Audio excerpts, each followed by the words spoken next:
One of the most basic premises that we know of in all the world is that something, rather than nothing, exists.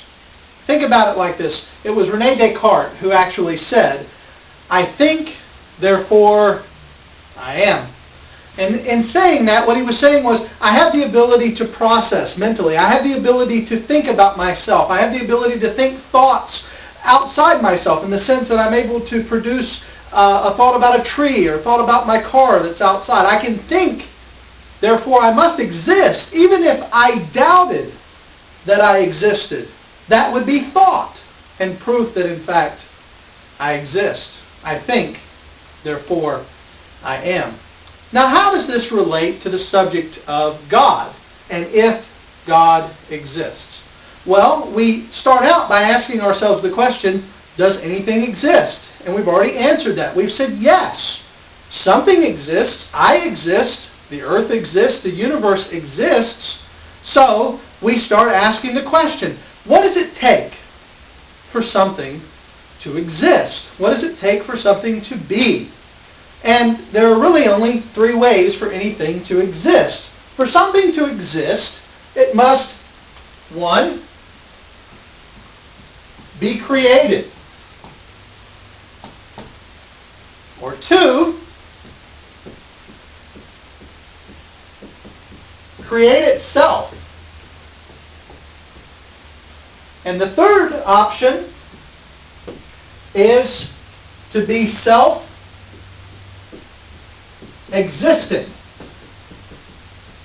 Another way of saying that is that it is eternal. So these are some basic philosophical truths that we understand. For anything to exist, it must either be created, create itself, or be self-existing and eternal. Now, let's begin to think about each one of these logically.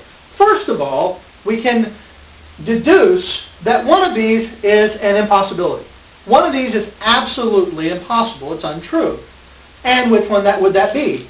It would be number 2. Number 2 is impossible. It's impossible for anything to create itself. Because if something created itself, guess what it would have to do? It would have to pre-exist itself. It would have to exist before it was. And that makes no logical sense. It's impossible for something to exist before it exists. That's part of the law of non-contradiction. You cannot have and not have at the same time and in the same relationship. You can't exist and not exist at the same time and in the same relationship. Thus, the second category, the idea that the universe created itself, the idea that the universe simply happened without a creator, is, in fact, illogical and irrational. So we take number 2 out.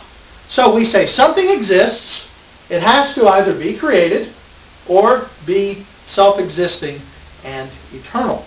So let's look at the third one. Number 3. Something is self-existing and eternal. Well, what does that mean? Well, there are those in the scientific community who say matter and energy are the eternal things. They are what is self-existing and eternal. And they make the argument from the laws of thermodynamics. They say that matter is neither created nor destroyed, that energy is neither created nor destroyed. So the things that are eternal, the things that are forever, are matter and energy. But the question comes then, is matter intelligent? And is energy directed? If so, what or who directed them? If you think about matter, matter on its own has no intelligence. If you think about energy, energy on its own is not directed. And if you want an example of great amount of matter and a great amount of energy, think about a tornado. A tornado has a massive amount of energy, and it picks up a lot of matter. The problem with it is that a tornado never produces a coliseum. It never produces a jumbo jet. It never produces a vase. But what it does is it destroys. Matter that is unintelligent and energy that is undirected does not produce that which shows design. It doesn't produce that which shows intelligence. Unintelligence does not produce that which is intelligence. So we look at the self-existing and eternal, and we come to the conclusion that whatever it is that is self-existing, whatever it is that is eternal, must at least be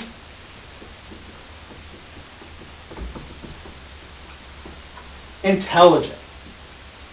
And this is where we get the idea for intelligent design. The idea that the world itself shows a design in it. You can look at the world and how it's built. You can look at the trees and the fish and the birds and human beings. And you can see that there is obvious design in the world. Thus we believe that whatever it is that's eternal, whatever it is that's self-existent and has the power of being in itself, must at least have some form of intelligence. And it must be powerful enough to be able to create all that we see. Because everything that we see is a result of what we said in number 1. It has been created by something else. It's the effect of something else's cause. What was that cause? Well, we call that cause God. We believe that God is the cause of all things. God is the creator of all things. God is the only being who fits into the category of being self-existing, eternal, intelligent, and powerful enough to create all the world that we see. So we believe in God not because we're irrational and not because we just need to have a crutch for our emotions or a crutch for our pain. We believe in God because God is rational. It's rational to believe that not only was the world created, but it was created by a being of intelligence and great power.